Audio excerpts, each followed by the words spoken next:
దేవుని మాటలను జ్ఞాపకం చేసుకుందామా? పరిశుద్ధ బైబిల్ గ్రంథము నుండి రూతు గ్రంథం 2వ అధ్యాయం 2వ వచనాన్ని చదువుకుందాం. మోయాబురాలైన రూతు, నీ సెలవైన ఎడల నేను పొలములోనికి పోయి ఎవని కటాక్షము పొందగలనో వాని వెనుక పరగ నేరుకుందునని నయోమితో చెప్పగా, ఆమె నా కుమారి పొమ్మనెను.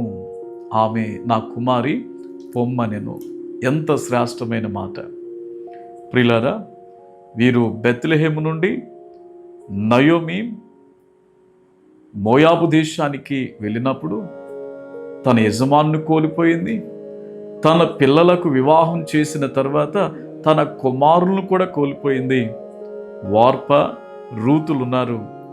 మరలా మంచి సమాచారం నయోమి వినినప్పుడు తన స్వదేశానికి తిరిగి వస్తున్నప్పుడు ఆమె అంటున్నటువంటి మాట, వార్ప, రూతు, మీరు వెనుకకు వెళ్ళండి, మీరు వివాహాలు చేసుకుని హ్యాపీగా జీవించండి అని చెప్పినప్పుడు, ప్రియులారా, మరి వార్ప ఆమెను ముద్దు పెట్టుకుని వెళ్తాది.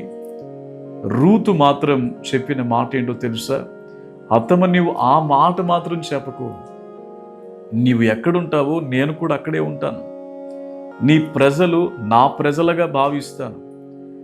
నీవు సేవించుచున్న దేవుడే నా దేవుడుగా నేను విశ్వసిస్తా ఉన్నానని చెప్పి, ప్రియులారా, అత్తను ఒక తల్లిగా భావించి ఆ కష్ట సమయంలో జీవము కలిగిన దేవుని మీద విశ్వాసం ఉంచగలిగిన విశ్వాస వీర వనితగా రూతు మనకు కనిపిస్తూ ఉంది. యవ్వన కాలంలో ప్రియులారా తన జీవితాన్ని విచ్చలవిడిగా తనకిష్టానుసారంగా జీవించవచ్చు.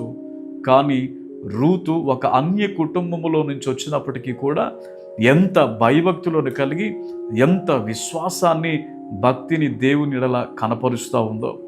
తాను ఊహించలేదు తన జీవితంలో ఇంత భయంకరమైన పరిస్థితులు ఏర్పడతాయని. అతి భయంకరమైన పరిస్థితుల్లో కూడా దేవుని యందే ఆమె విశ్వాసం ఉంచగలిగింది. ఎప్పుడైతే అత్తను తల్లిగా భావించి బెత్లెహేమునకు వచ్చారో, ఆమె అంటుంది, పరగేరడానికి నేను వెళ్తాను, దయచేసి నాకు పర్మిషన్ ఇవ్వండి అన్నట్టుగా రూతు మాట్లాడుతున్నప్పుడు ఆమె వెళ్ళు నా కుమారి అని మాట్లాడుతూ ఉంది. ప్రియులారా, కోడలేమో అత్తని తల్లిగా భావిస్తూ ఉంది, అత్తేమో కోడలను కుమార్తెగా భావిస్తూ ఉంది. ఇటువంటి ప్రేమ ఆప్యాయతలు క్రైస్తవ కుటుంబంలో అత్తా కోడల మధ్య నేటి దినాన ఉన్నాయా?